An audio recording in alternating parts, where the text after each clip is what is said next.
Some off-meta builds are timeless and remain fun to play despite being very expensive. For being a character who is arguably so OP, especially with her cold skills, even with the nerfs she received in the recent patches, she actually is quite a tank and can be very powerful when dealing melee damage. And in this case, shapeshifted into a werebear with only the basic attack option to be able to deal incredible damage. In today's video, I'm going to go over the build for the Werebear Sorceress, a build that can deal over 75,000 damage while being very tanky. That is almost laughable with how well this build works, and you may barely remember that you're playing as a sorceress. Oh, brother, this guy stinks! Stop it. Get some help. I'm going to go over the attributes, the skill tree, the gear for my character and my mercenary, and afterwards I'm going to show you guys some gameplay so you could see this build in action. But do keep in mind that when it comes to this build, there are different ways you can be able to gear the character depending on your needs, whether you're trying to go for maximum DPS, you're trying to do a magic find character, or a hybrid of the two. Just keep in mind when it comes to looking at the gear choices that I'm going to be choosing, that you can choose alternative gear depending on the demand that you have for your build. Before we actually get into the build, the comment shout out for this video is going to be Camden Behoy from my Budget Energy Shield Nova Sorceress build guide, who appreciated a more realistic build guide that would work for both casual and new players. One that wouldn't need a lot of time and investment to still be fun to play.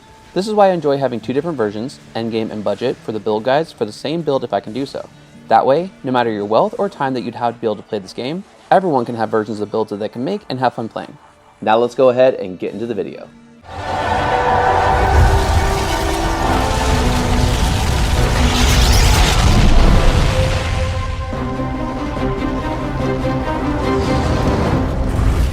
For the attributes, there's enough points into strength and dexterity to be able to equip the gear, with some extra points to be able to help with dexterity to hit 5,000 attack rating once buffed up, and the remaining points went into vitality, nothing into energy.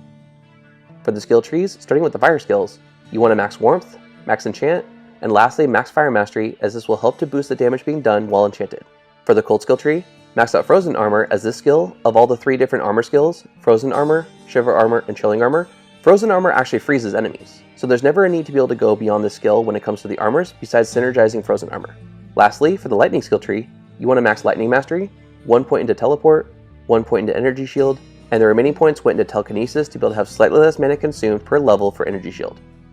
For the gear, do keep in mind that this is a hero edited character. All the items that you see here are not single self found on single player offline, nor do I play online to be able to have someone assist me with helping me get these items to the showcase in this video. I wanted to put this build together myself to be able to show if it would be worth the time and the resources needed to be able to make it effective, in case anyone would be curious to be able to build this out for themselves, and also just for the spectacle of the concept itself. For the gear, the helm and the shield are dual dreams for the combined level 30 Holy Shock Aura, as well as faster hit recovery, resistances, mana based on character level, and magic find. The amulet is High Lord's Wrath for the plus to skills, IAS, Deadly Strike based on character level, and lightning resistance. The body armor is Chains of Honor for the plus to skills, enhanced damage and defense, life leech, strength, all resistance, physical damage reduction, and some magic find. The weapon, once in werebear form, is going to be a Griswold's Redemption socketed with 4 shell runes to be able to increase our attack speed, and the base item also has enhanced damage and added % damage to undead. The boots are Gore Riders for the faster run walk, Crushing Blow, Deadly Strike, and Open Wounds. The first ring is a Riven Frost for the attack rating, dexterity, mana, and cannot be frozen. The belt is a Ragnar Smash for the plus to skills and FCR. The second ring is a rare dual leech ring. The gloves are Laying of Hands for the IAS, added % damage to demons, and fire res. On Switch, she's going to be using the staple CTA and Spirit combo to be able to boost mine and my mercenary's health. In the inventory, I have my cube with Beast inside to be able to shapeshift into werebear form, then both tomes, a torch, Annie. The grand charms are lightning skillers with life, and the small charms are lightning damage small charms to be able to help bring our damage up to 75,000 once fully buffed up. For the additional stats, 160% increased attack speed, 52% deadly strike, meaning dealing double damage, 219% to fire skill damage, and 458% to lightning skill damage. For the mercenary, you can use either an Act 2 Might Mercenary for additional damage, or the Act 2 Holy Freeze Mercenary for some crowd control. I went with the former as the Holy Shock will be able to provide good enough crowd control, and he's using a Charmed V-Gaze, Fortitude, and Infinity for the Conviction Aura to be able to help lower the resistances of everything we fight. Now that we've discussed the attributes, the skill trees, the gear for my character and my mercenary, let's go ahead and check out this build in action to see how well it actually plays out. For all the pre-buffing, this is a bit tedious, however, it's more than worth it to be able to bring her damage up even higher, as well as the enchant duration is more than long enough for your farming, even if you're farming difficult areas, as well as several of them in a single run before you save and exit to be able to start a new run. First, you want to buff Battle Command and Battle Orders to add an additional skill.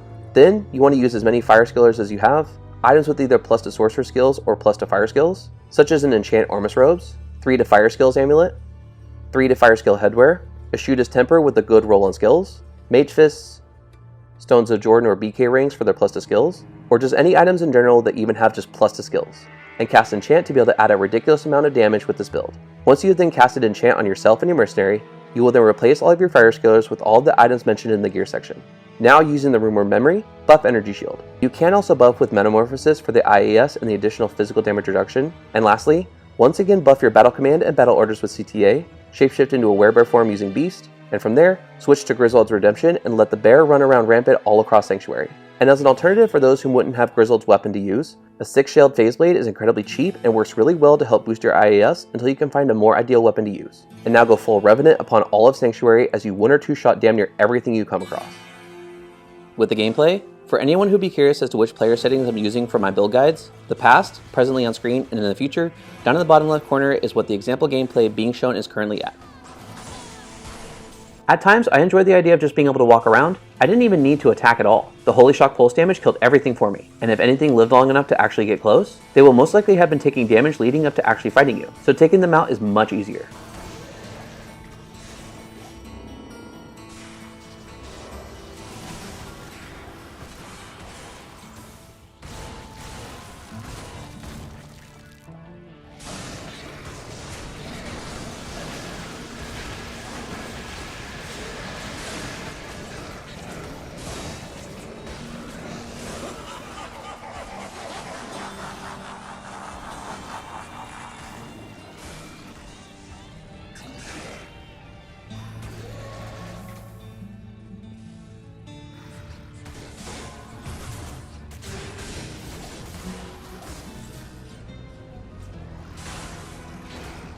For how expensive this build is, this longtime loved and very revered niche build has stood the test of time within this game, and she is a force to be reckoned with.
This build is a tank, and she gives everyone what 5 fingers say to the face. What did the 5 fingers say to the face? What? Slap! For up to 78,000 damage. However, there are a few things to understand about this build once actually playing it. You will spend the majority of the time walking around. Also, Energy Shield says that it lasts for 600 seconds, or 10 minutes when buffing yourself up on the fly. However, several different times, it lasted for only a fraction of that total duration before it went away.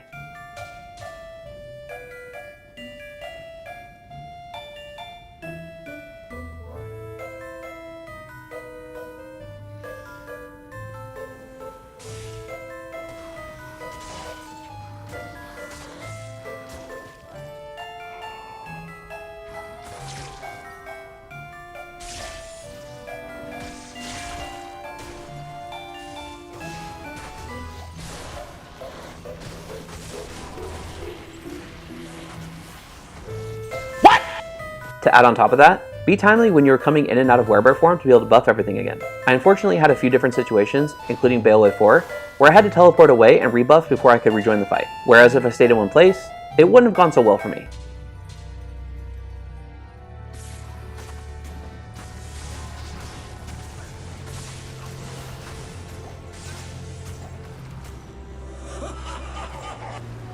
I am overburdened.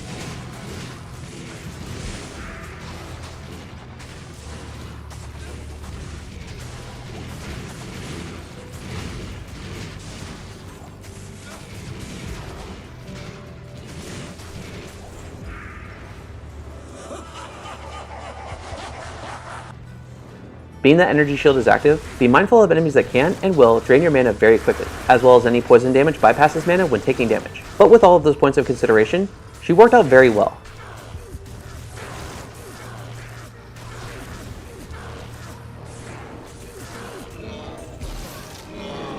As this build guide comes to its conclusion, if you enjoyed this type of video and want to see more, check out my build guides playlist that's going to be in the card in the top right corner of your screen. I have a mix of endgame, budget, and niche builds that I'm sure you'll enjoy. And for builds that I haven't yet made, feel free to leave your suggestions for future videos down in the comment section below. And that's going to wrap it up for today's video. I hope you enjoyed it and were able to see if this build would be something that you would be interested in going into the future, and if anything, at least just enjoyed the video. If you like this kind of content and want to see more, hit the subscribe button and hit the bell notification to be notified whenever a new video comes out. Come on. Come on. Come on then. There you are. There you are. And if you like this video, please let me know by leaving a like. It really is appreciated to be able to help my channel to grow. And if you want to see more of my Diablo 2 Resurrected content, make sure to click the card in the corner up above to check out my Diablo 2 Resurrected playlist with a lot of videos already in it, with a lot more coming in the very near future. Other than that, I hope you guys are staying safe, and I'll see you guys in the next video. Take care.